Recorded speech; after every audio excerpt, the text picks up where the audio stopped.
All right, everyone, here we go. So, as said earlier, this is Curator Coy, and here today with me, Curator Tori.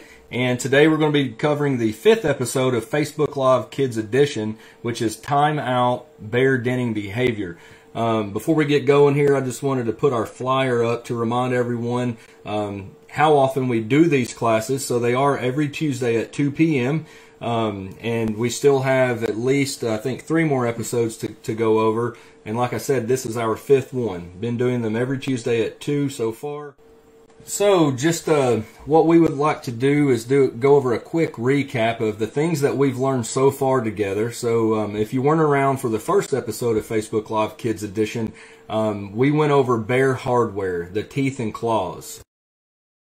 And with that, we learned that bears are omnivores, so they enjoy eating not only plant material, grasses, roots, sedges, tender leaves and shoots, things of that nature, but they enjoy eating protein or meat as well. So that usually ranges from carrion or dead animals that they're going to find lying around in their habitat, also different insects and insect brood. And we learned a lot about their different kinds of teeth and how they use those, as well as how they use their claws. In the second edition of Facebook Live Kids, we learned all about a bear's nose and how a bear's nose knows best. We really drove home the message of how a bear pretty much has the greatest sense of smell in the entire animal kingdom. So pretty impressive, right? And you can see there a little fact we have put up.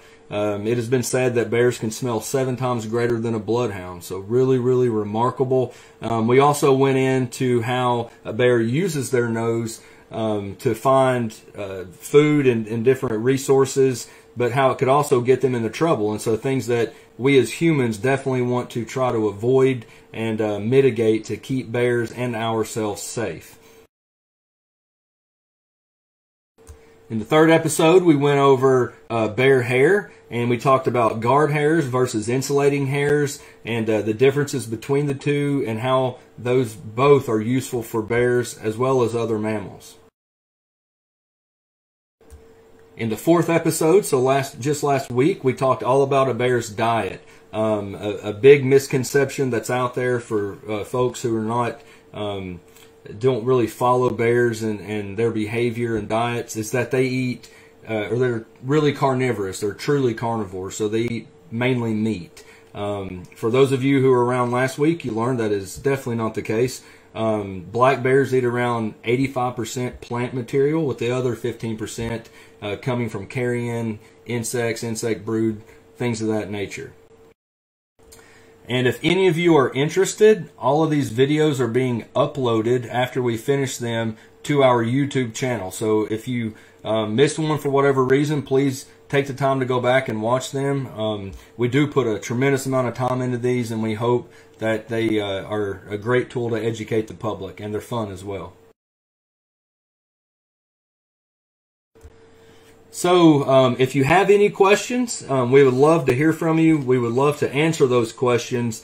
But due to the nature of how we deliver this particular program, we would like for you just to post those. And then once we wrap it up and close it out, we will then go back and reply to your questions. So as always, we want you to ask questions. Please keep asking them, and then we'll get to them as soon as we're done with the video presentation.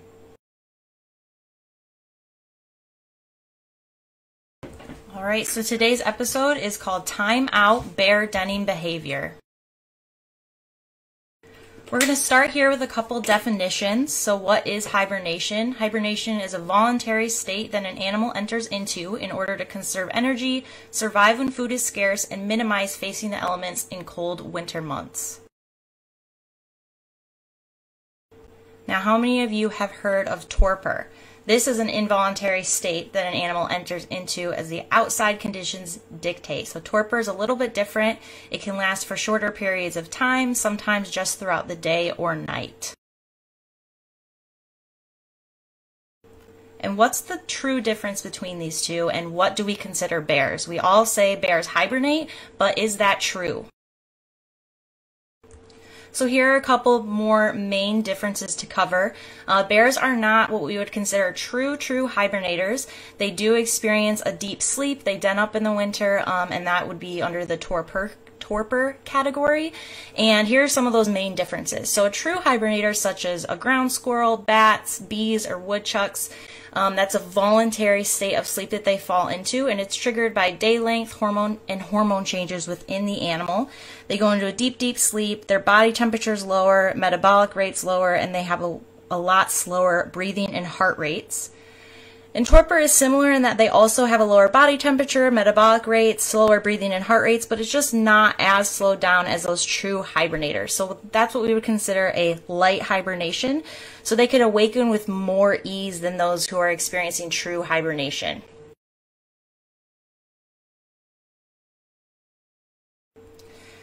So here are some of the physiological changes that bears undergo during hibernation. Their heart rates will actually slow down to only about 8 to 10 beats a minute. Normally they're about 98 beats per minute. Their respiration drops to about half of that of an active bear, and their temperature does drop, but only a little bit compared to animals who are true hibernators. Theirs drops no lower than an average of 89 degrees, and normally that would be around 98.5 and 99 degrees. While they're in this state of torpor, they will be burning about 4,000 calories a day. And so if you remember from our food presentation last week, we talked about how many calories a bear consumes in the fall to prepare for this deep sleep that they go into in the winter, and that can be anywhere up to 20,000 calories a day. So why do they go into this sleep? We talked about that a little bit. For true hibernators, it can be triggered by daylight and hormones. But for bears, it's all focused around food. So bears go into this deep sleep just because the food availability is really low in the winter months. So they don't technically have to den up in the winter time. And that's why you'll see bears in zoos or other captive settings not sleeping through the winter, and that's because they have a food source all available to them throughout the winter time. Bears in warmer climates also might not experience torpor the same way that bears in the north would. So bears down in Florida might go into torpor later and exit earlier than bears that would, say, up in Michigan. And for example, some bear species don't even go into this deep sleep at all. So sun bears, which live in the tropical forests of Southeast Asia, don't actually go into a den or torpor at all in the winter months.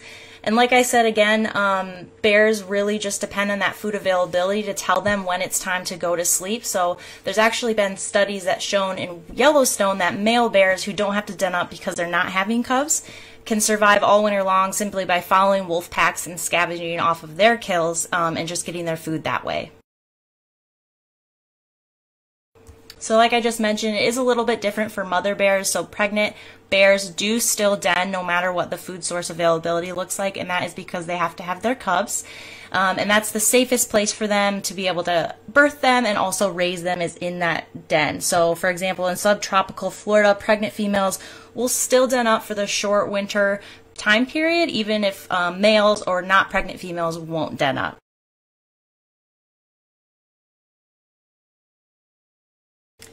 And what about animals that don't hibernate or experience this deep sleep of torpor? So there's a couple other ways that wildlife deals with these winter months when food source is less available. Some animals migrate, some experience a type of dormancy, which is very similar to hibernation or torpor, and then some adapt. So you'll see that snowshoe hare over there changing its pelage to the surroundings in order to survive better in the winter months.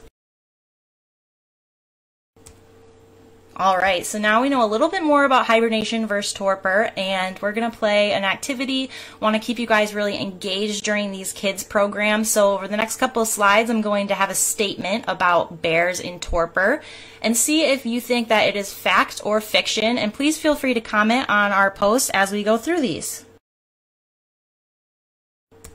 So our first one, while in torpor, bears do not defecate or urinate. They do not go to the bathroom. True or false?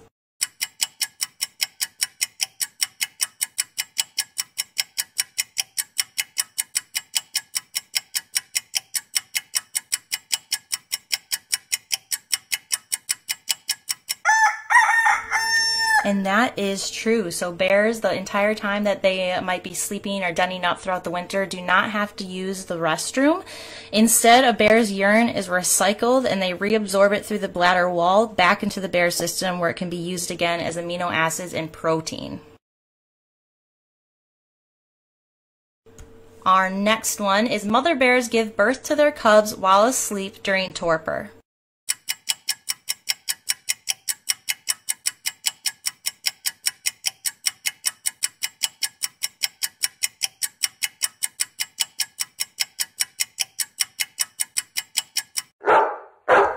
And this one is false. In preparation for this presentation, I saw a lot of fact and fiction sort of things online about this, and a lot of people do think that the mother bears give birth while they're asleep during that denning time period, and that is not true. Like we talked about earlier, they're experiencing torpor and not hibernation, so they can awaken during this time.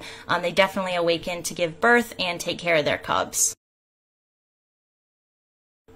Alright, the next one. The pads on a bear's paws will peel and slough off during torpor to allow for growth and new tissue.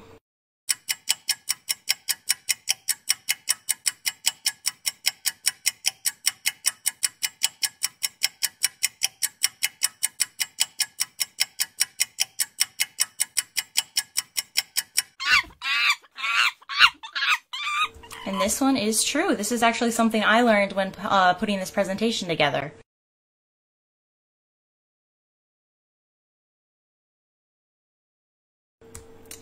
Bears in the den may be aroused and even temporarily leave the den for a period of time in the winter. True or false?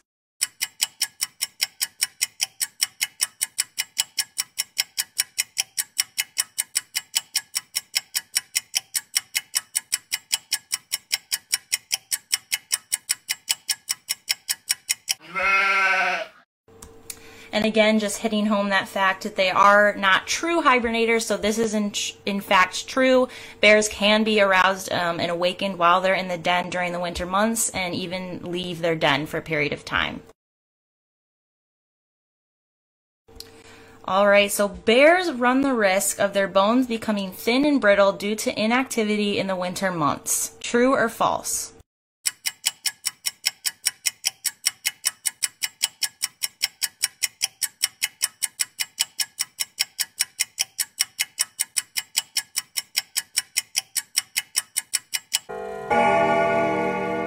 So this one is really amazing. This would be true for most mammals not using your bones for a period of time. They would run the risk of becoming thin and brittle due to disuse.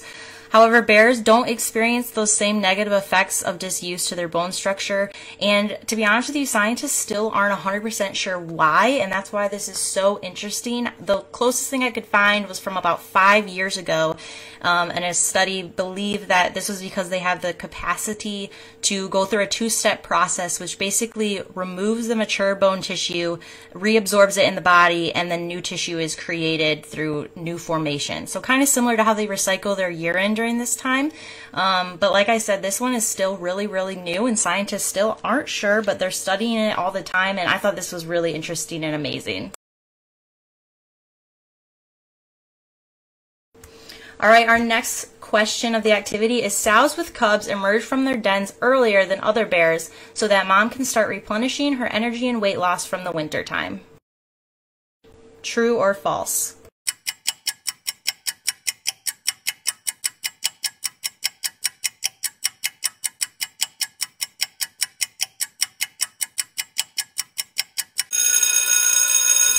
Alright, so this one is false. Males are among the first to emerge from their dens, along with more poorly conditioned bears who need to replenish themselves.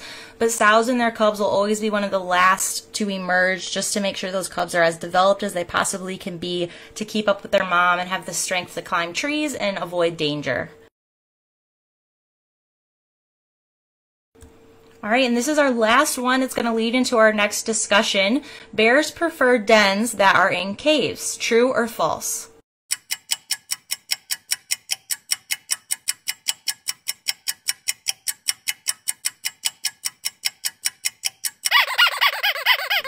This is false. In fact, they can den almost anywhere. And I'm going to turn it over to Curator Coy. He's going to go over some of those different dens with you.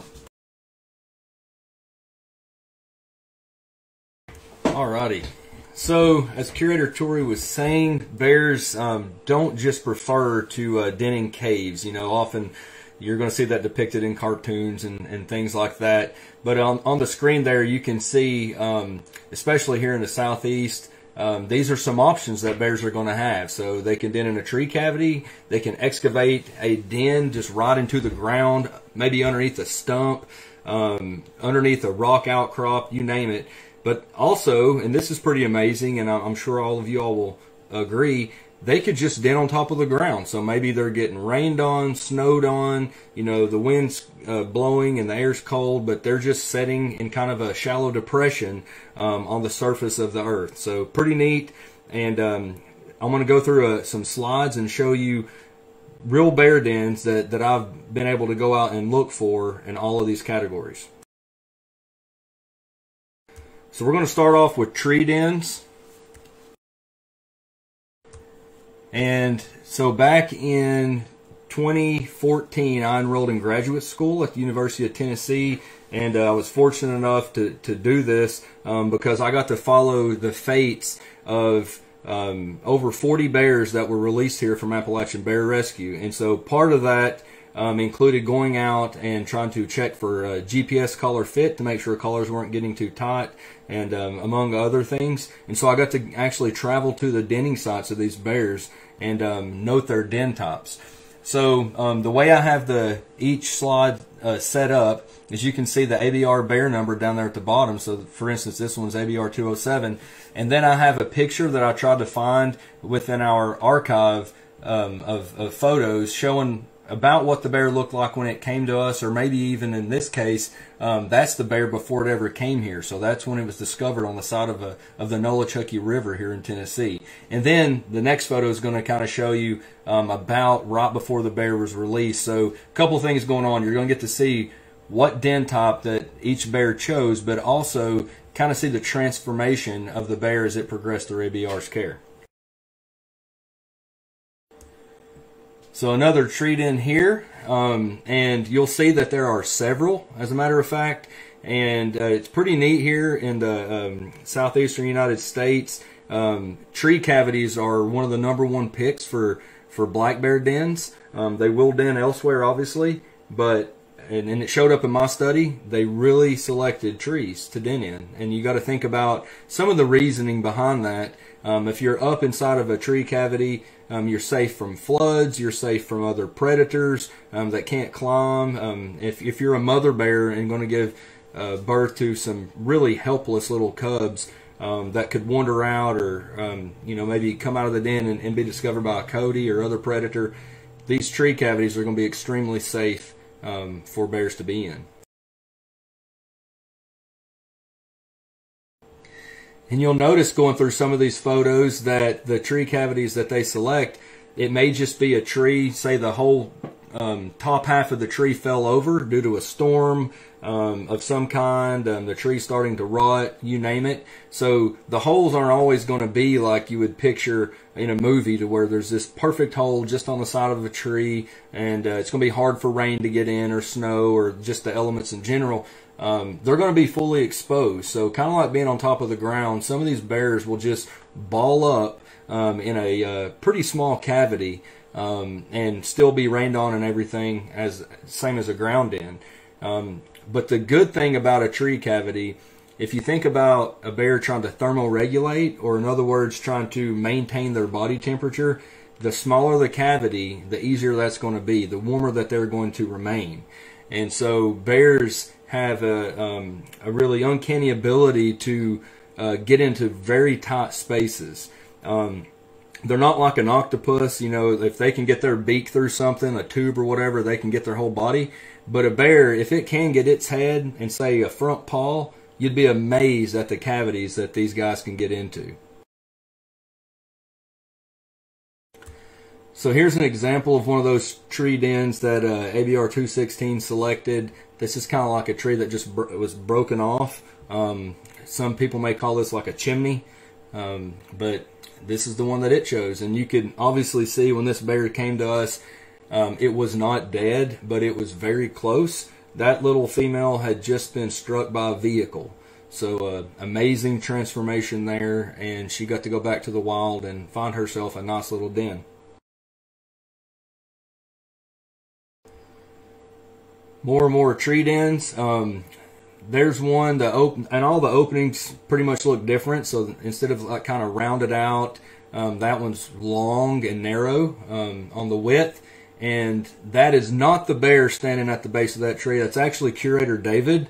I hope he's watching right now for some reason, because that's pretty funny. But you can see the bear itself, Bear 217, came a long ways before his release.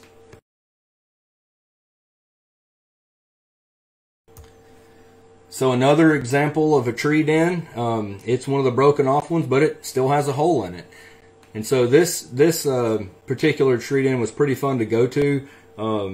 We hiked to this one, a friend of mine from the National Park Service, to confirm that this female was definitely inside. And we're obviously trying to be very, very quiet as we're doing these things, but I could hear the side of the GPS collar kind of thumping up against the inside of the tree cavity. So we very quietly left the area. We didn't want to disturb the bear, and she remained there until it was time to exit.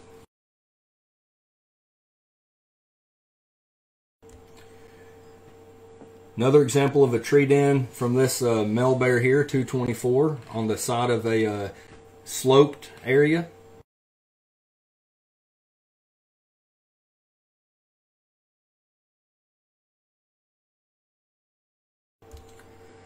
So here's another example of a tree den. This male bear was released in the Great Smoky Mountains National Park, and the gentlemen there in the photos are either members of the National Park Service here in the Smokies, and one of those, Joe Clark, Dr. Joe Clark, was actually my graduate advisor. So we went out to find this bear den, and if you could tell from the photo there, look at the ground.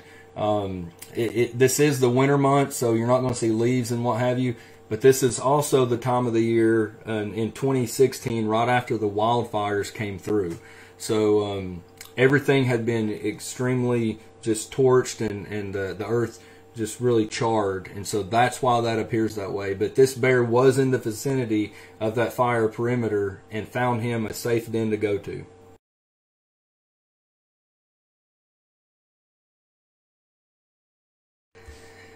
I think the picture here, the updated picture at ABR, pretty much kind of foreshadowed that this bear was going to find him a tree somewhere. He obviously enjoyed them, if you can't tell from that photo. So no surprise there.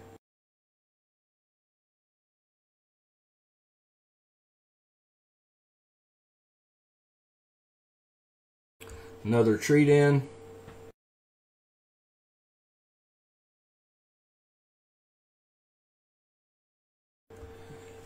So yet another tree den, and you could see how little this bear was when he came into us versus whenever he left.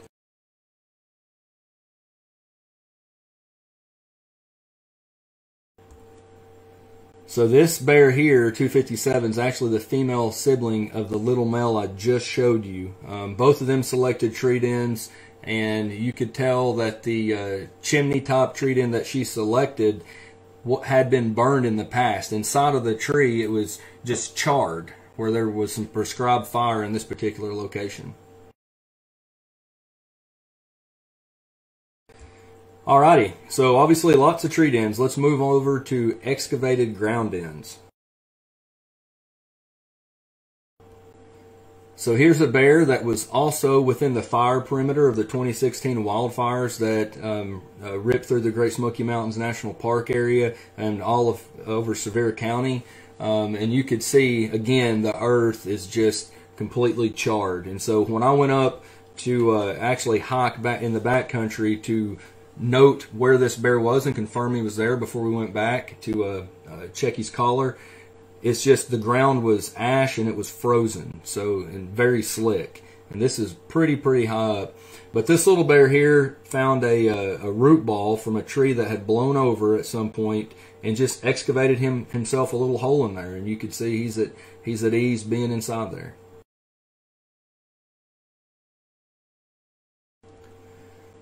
So Bear 206, discovered wandering around, as you can see there on the road, obviously helpless. made a full recovery, and after release, I was fortunate enough to get a GPS collar on him, and this was his first den. And I say that because when we get to the next slide or part of the slideshow talking about ground dens, he'll be featured in that as well. So I was really lucky to be able to note 2 den types from this one individual.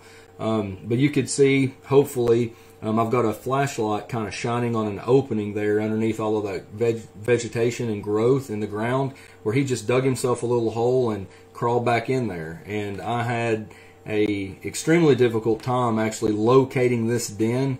Not only was he inside, so his GPS collar's down inside the earth, and you can just imagine what satellite reception was like during that process, but the den itself was in a depression, kind of like in the bottom of a bowl of mountainous area, mountainous terrain. So signals bouncing everywhere trying to find this den, and I'd almost given up, and it was snowing and almost dark, and me and the guy that I took with me ended up locating it. So anyhow, there it is.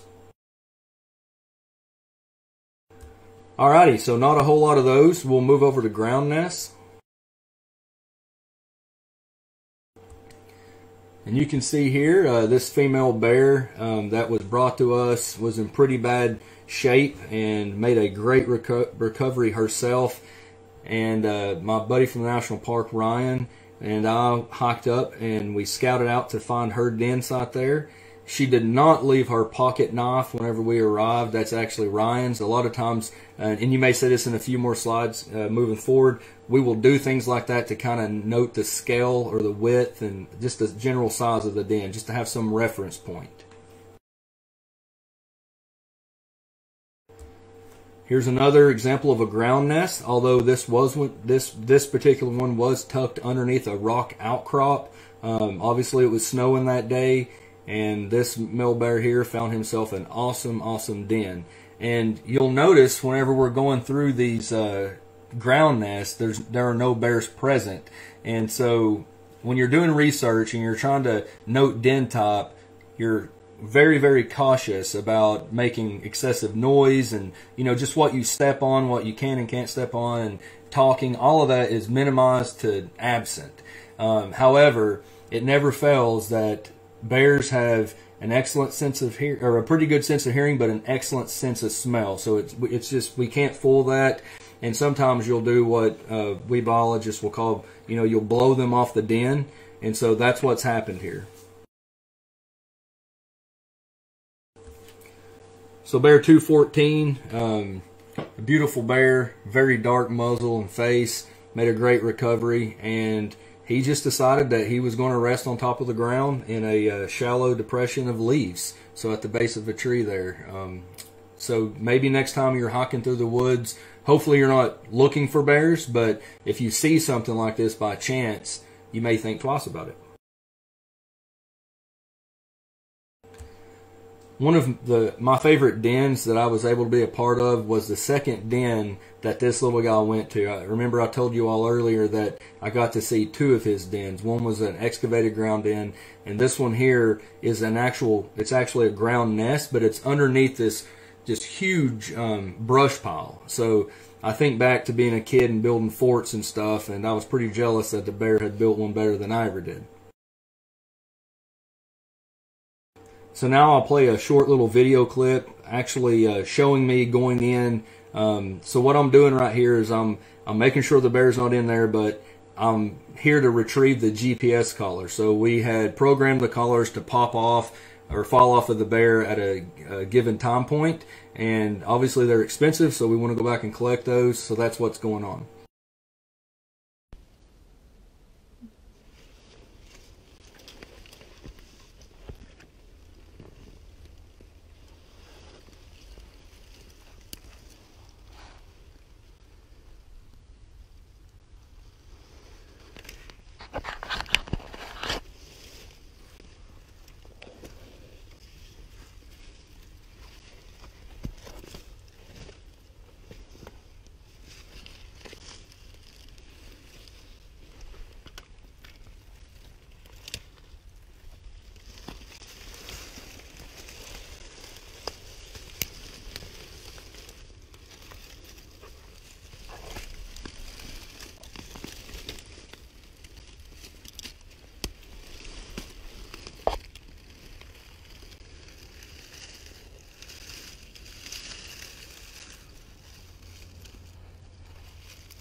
So pretty cool den, right?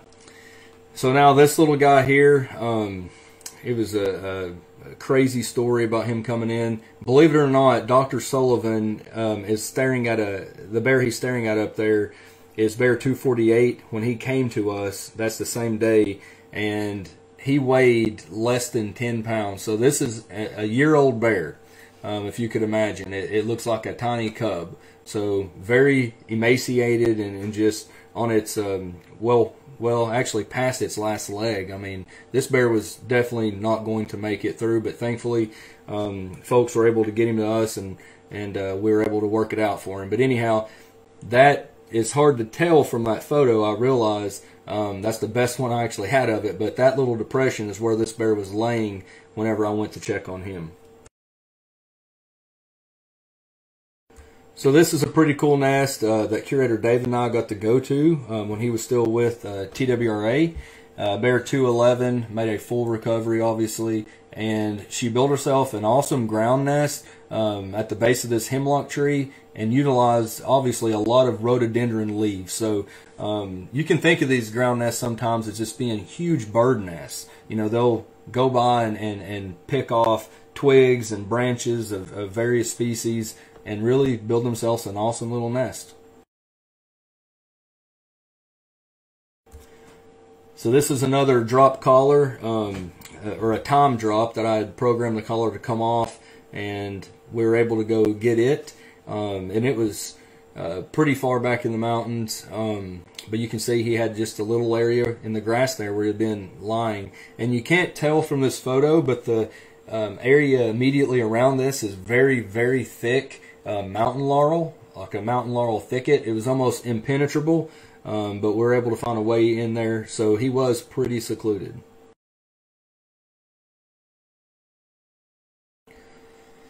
So I just wanted to throw out that here at ABR we do try to replicate wild type dens, and after seeing all those really cool dens in the wild, you all may laugh at the ones that we put together, but we do try our best to have those sorts of things available.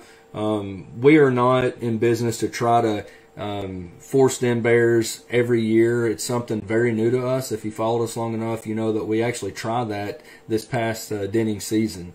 But we do want to have those things available if bears are going to overwinter here. And of course, as Curator Tori mentioned earlier, if they're starving, they're going to have a continuous access to food, so there's really no need to den. But like I said, we want to have them here, and obviously they use them to play in more than they do to den in.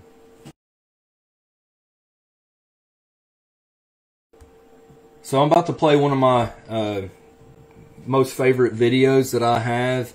I actually found this was able to get this off of a trail camera I'd set. Back in 2016, I believe it was, Curator Greg and I were actually out looking for Bear 216's winter den, and it was very neat because I would see a tree cavity or something and say, oh, that would make a great den, and then Greg had caught on quickly. He could keep asking me, hey, Coy, would this make a good den? Would this make a good den? And so he was pointing out brush piles, holes in trees, holes in the ground, and of course I'm like, yes, yes, no, yes, going back and forth. And then he found this huge, huge tree with a tiny little opening in it, and he had asked me, hey, would this make a good den? And I said, yeah, Greg, it'd make a great den. And so I asked him to go stand beside it, and as I'm looking at the tree and Greg's a pretty big guy, I noticed that there are shavings outside of this tree, and you can see those right there in that part of the video.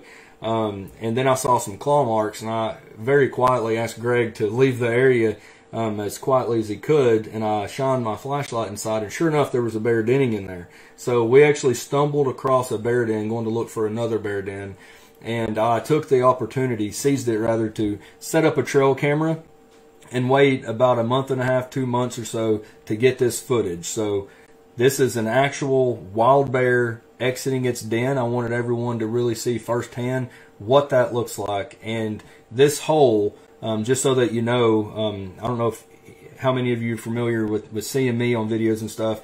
I could not get my shoulders through it. There was just absolutely no way. I could get my head in it, but my shoulders would not allow me to get inside of it. But this bear does. So here we go.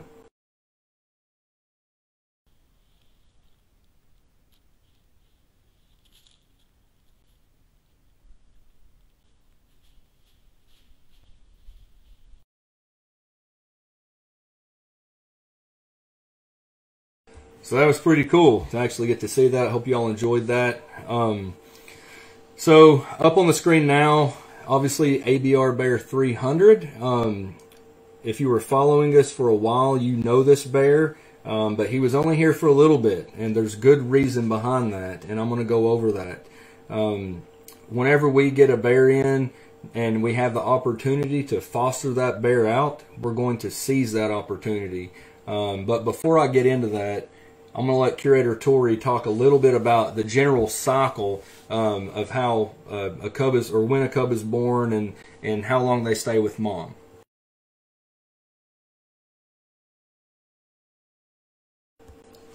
So as Curator Coy said, I'm just going to go over the general cycle for a cub and a mother bear. As I mentioned earlier, these mother bears would not have to den up if they weren't expecting cubs. They all base that on food availability. So generally in the summer, June and July is when bears will mate. And this is the most interesting part about pregnant females, is that mating can take place, but even though the bear might become pregnant, it doesn't necessarily mean that she will be having cubs that winter. So they'll mate in the summer, and after a brief bit of embryo development, the female will experience what we call delayed implantation. So the embryo will stop development for several months, and that's basically to see if during hyperphagia in the fall, if the female sow is able to eat enough food and maintain enough body fat to get her and her babies through the winter. So once that is determined, if the mother has had enough stored energy, the embryo will officially implant and continue to develop into the babies that we see. If not, and it turns out that she doesn't have enough stored energy or didn't get enough calories in the fall, nature will take over and she will reabsorb the embryo and won't give birth that year. So that adaptation is really, really cool. A cool way to show that nature works to ensure that a female bear is able to take care of herself and cubs throughout the winter time. So if she did get enough calories and she has enough energy during birth, and about 2 to 3 months after that is when they'll emerge from the den. So the sow and her cubs, they'll be about 2 to 3 months old then, and about 6 pounds. And then they'll stay with the mother through next fall, and they'll go through hyperphagia together again. They'll be eating a ton, trying to get those 20,000 calories a day. And they'll actually den up with their mother again for another winter. And then they'll emerge together, and by that time they'll be about 1.5 years that following summer when the mom finally chases them off and she's ready to mate again. So the whole process and investment in her cubs is for about 1.5 years. And for grizzly bears, that's even longer. It's about 2.5 to 3 years that the cubs stay with their mother. Alright, so now that you all know the general cycle about a cub's birth and during the denning period, I'm going to go back to ABR Bear 300. So I mentioned that this little guy was not with us very long, and that is because, as I said, if we are given the opportunity or have an opportunity to foster out a bear cub that comes to us to a wild adoptive female, we're definitely going to seize that moment. And so basically what all of that means, for those of you who may not be familiar, is that black bears are really neat in other bear species, but a lot of research has been done with black bears to where you can take, say, a non-kin cub of the year, so a neonate cub, a cub that's young and still nursing, and find a family of bears, so a mother who already has cubs of her own, and transplant that non-kin in there with her, and he or she will nurse from that mother bear just as it would of its own mother had they not been separated or she was dead for whatever reason. But this non-kin mother, this surrogate bear mother, can raise that cub just as she would one of her own. And I'd like to think that we do a pretty great job around here at ABR, you know, getting cubs to where they need to be and releasing them and having them survive and behave as they should. However, we are no match for a wild bear mother. And so if we have the opportunity, like I said, we're going to definitely take it. And fortunately enough for this guy and for all of us here at ABR, we actually had that opportunity. And this is the first fostering attempt that I've been able to be a part of. And it actually, you know, us tried out. There was one other time we were able to take a little bear to a potential surrogate mother, but that family group had just exited the den. So it all comes down to timing, and you can't get there too late. So as soon as you get them, you have to know where these family or potential families are. And like I said, it worked out for him and worked out for everyone. And this video that I'm about to play for you is the result of a major collaboration between several jurisdictions and agencies, including the Great Smoky Mountains National Park Service, the Tennessee Wildlife Resources Agency, the Kentucky Department of Wildlife and Fisheries, as well as Appalachian Bear Rescue. So all of us had to come together, and we made this happen. So enjoy.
So as you can see there, Buddy Ron with the Park Service just gave us the thumbs up. That was definitely successful. The mother bear, as you could see, was inspecting the cub, hearing it cry there, which you all obviously heard, and sniffing the cub, you know, really smelling it out, grooming the cub, so licking on it. And then there at the end, you could see the cub just kind of disappears back into the interior of the den hole there. That's probably where she just had kind of snatched it up to pull it on back and say, get back here with my other cubs. So that female actually had 2 cubs of her own. And I'm not sure if you heard it, but you could hear them kind of making that trilling or humming noise in the background. So it's likely that they were back there nursing at this time. So we wish that bear well. We hope that he's doing well to this day. We haven't heard anything otherwise, so that's really, really great news. But that is a great example of everyone working together for an outcome like you just saw. And I just wanted to throw this on there as a last slide for you guys to close our timeout denning behavior. A bear is wiser than man because a man does not know how to live all winter without eating anything. And that is a Native American philosophy I read in one of our bear books here in the office. And I just thought it wrapped it up perfectly. I mean, we know they're very smart, but this natural adaptation they have to just know when to go into a den, know when to go into a den because they're going to have cubs or because there's low food availability is really, really amazing and special to the species. Alrighty, quick reminder of the Facebook Live Kids Edition schedule there on your screens. As I said earlier, we are still planning on having the Tuesday session next week. So we want to go ahead at this time and we want to thank everyone who donated during this program and who just for watching this in general. Thank you so much. We enjoy all of your support. We could definitely not do any of this. Anything that you've seen today or the last 4 episodes or just the work we do here, all the bears that you see and the transformations that they make, fostering that little bear, all of that comes back to you all. So thank you so much. And please just stick around. Till next week, we'll have another one. Until then, this is Curator Coy. And Curator Tori. Thank you all.